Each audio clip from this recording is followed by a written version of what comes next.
Okay बेटा, next very very one of the most important topic है Einstein's explanation of photoelectric effect या Einstein's photoelectric equation.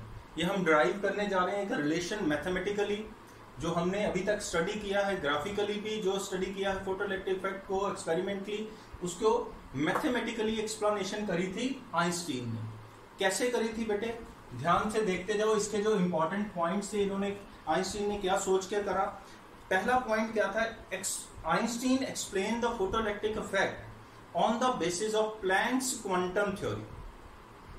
तो Einstein ने जो explanation करी थी बेटे, क्या एज्यूम करके करी थी या किसके ऊपर करी थी, किसके ऊपर बेस थी उनकी जो एक्सप्लेनेशन थी, वो प्लैंक्स की क्वांटम थ्योरी के ऊपर। ठीक है, तो उन्होंने एज्यूम किया था कि जो फोटॉन्स है, जो लाइट रेडिएशंस है,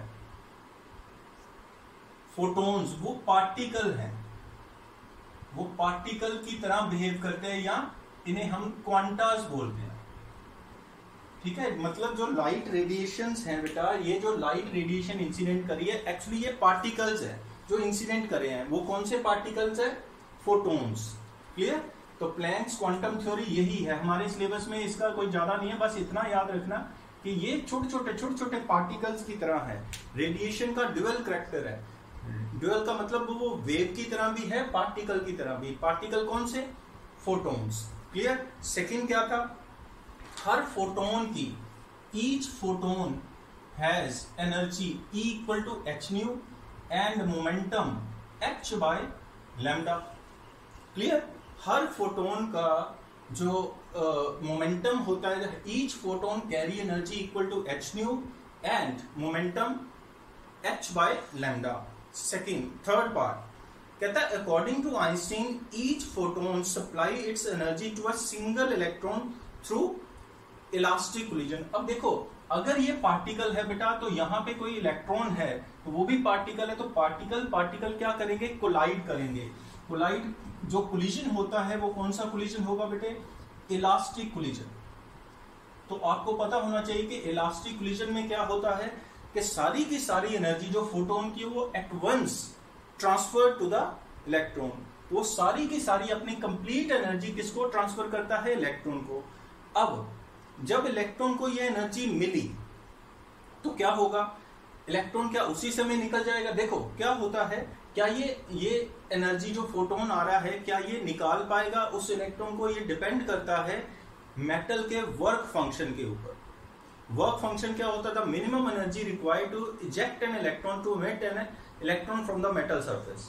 ठीक है, तो अगर जो इंसिडेंट रेडिएशन की energy work function of the metal से ज्यादा है तो इजेक्ट कर पाएगा, अगर कम है तो इजेक्ट नहीं कर पाएगा। या इसे ऐसे कह सकते हो कि अगर इंसिडेंट रेडिएशन की फ्रीक्वेंसी थ्रेशोल्ड फ्रीक्वेंसी से ज्यादा है तो इमिट कर पाएगा, अदरवाइज इमिट नहीं कर पाएगा।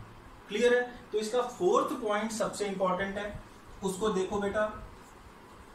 फोर्थ पॉइंट क्या कहता है? जब भी आप वीडियो देखते हो तो अपने नोट्स को साथ रखो। ठीक है, तो फोर्थ पार्ट क्या कहता है कि ये जो एनर्जी इंसिडेंट हुई है बेटे, ये दो पार्ट में कन्वर्ट होती है। एच न्यू जो है ये दो पार्ट में स्प्लिट होगी। कौन कौन से दो पार्ट?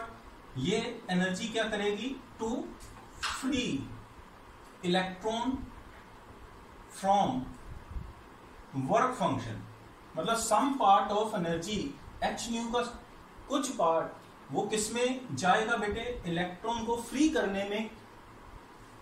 फ्री करने के लिए उसे क्या चाहिए? कम से कम उसकी एनर्जी वर्क फंक्शन के बराबर होनी चाहिए। तो देखो कहता है when a photon of energy H nu is incident on a metal surface it is used up in two ways. दो वेज हैं इस एनर्जी के यूज अप होने में। क्लियर? एक तो एनर्जी जो है वो वर्क फंक्शन से क्या होनी चाहिए? ज्यादा। इसका मतलब जितनी एनर्जी थी उसका कुछ हिस्सा किसमें जाएगा? वर्क फंक्शन में, to get the electron free. Second part, remaining part is given to the electron as K max. अगर मैं ये मानूं कि इलेक्ट्रॉन अपनी एनर्जी जो इसने एनर्जी गेन करी, कुछ भी एनर्जी उसको लॉस नहीं करता, तो क्या होगा? जितनी भी रिमेनिंग एनर्जी होगी वो किस में जाएगी बेटे? के ई मैक्स में।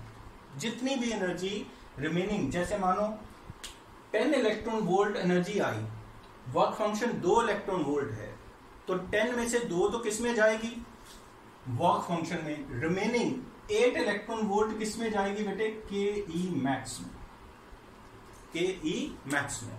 It means we can write H nu as K E max plus W not.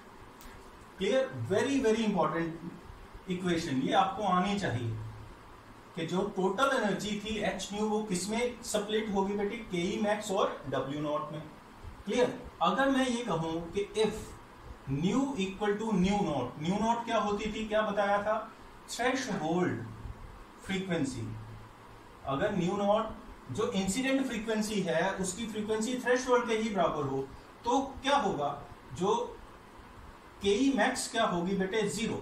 मतलब क्या करेगा कि इसकी जो एनर्जी है, मानो न्यू बराबर न्यू नॉट है, तो इसका मतलब ये हुआ कि इसकी जो इंसिडेंट रेडिएशन है इसकी एनर्जी और वर्क फंक्शन बराबर है ना। तो जो इलेक्ट्रॉन इमिट करेगा वो 0 काइनेटिक एनर्जी का होगा। मतलब अगर इसका वर्क फंक्शन 2 इलेक्ट्रॉन वोल्ट है और इंसिडेंट रेडिएशन भी 2 इलेक्ट्रॉन वोल्ट है, तो कितनी एनर्जी का इलेक्ट्रॉन इमिट होगा, 0 काइनेटिक एनर्जी। जस्ट वो फ्री होगा, जस्ट वो मेटल सरफेस पे फोर्सेस है जिसने उन्हें उन इलेक्ट्रॉन्स को बाउंड किया हुआ है, उनसे वो जस्ट वो फ्री होगा और वहीं पे गिर जाएगा। क्लियर, तो व्हेन न्यू बराबर न्यू नॉट, के ई मैक्स क्या होगी, 0। इट मींस यहां पे रखें तो क्या बना बेटा, H nu naught equal to 0 plus W naught. And very very important कि डब्ल्यू नॉट किसके बराबर होता है बेटे, एच न्यू नॉट। इसे क्या कहते थे, मैंने क्या बताया हुआ, ये क्या कहते हैं, work function of the metal, work function of the metal. तो अब ये वैल्यू अगर मैं इसमें रखूं तो इक्वेशन क्या बनती है, ध्यान देंगे बेटे। अगर मैं ये वैल्यू को जो मेन हमारी इक्वेशन है उसमें रखूं तो क्या बनेगी, एच न्यू इक्वल टू, इसमें रखो ये वैल्यू को, ठीक, क्या बनेगी, K E max plus H nu naught. Clear, और K E max equal to H nu minus nu naught. Very very important, very very very very important. इसके ऊपर न्यूमेरिकल्स क्वेश्चन बहुत सारे बनते हैं, ठीक है। और इसे ऐसे भी लिखना चाहो तो आप ऐसे भी लिख सकते हो इसी इक्वेशन को, कैसे, K E max equal to H nu, और इसे क्या कहते थे, डब्ल्यू नॉट, तो H nu minus W naught. ये दोनों इक्वेशंस को हम, ये भी और ये भी, क्या बोलते हैं बेटे, आइंस्टीन्स फोटो इलेक्ट्रिक इक्वेशन। इनको क्या बोला जाता है, Einstein's photo electric equation. Clear है बेटा, तो ये प्लीज इसे अच्छे से लर्न कर लो और कोई टफ नहीं है। एच न्यू को स्प्लिट करो और एच न्यू के 2 पार्ट कौन कौन से बनेंगे, 1 is equal to W naught, other is equal to K E max. अच्छा, के ई मैक्स को ही कैसे लिखा जा सकता है, हाफ एम वी स्क्वायर। ये स्पीड है, वेलोसिटी, पर कौन सी वेलोसिटी, मैक्सिमम। तो this is called Einstein's photo electric equation. Very very very very important. Thank you.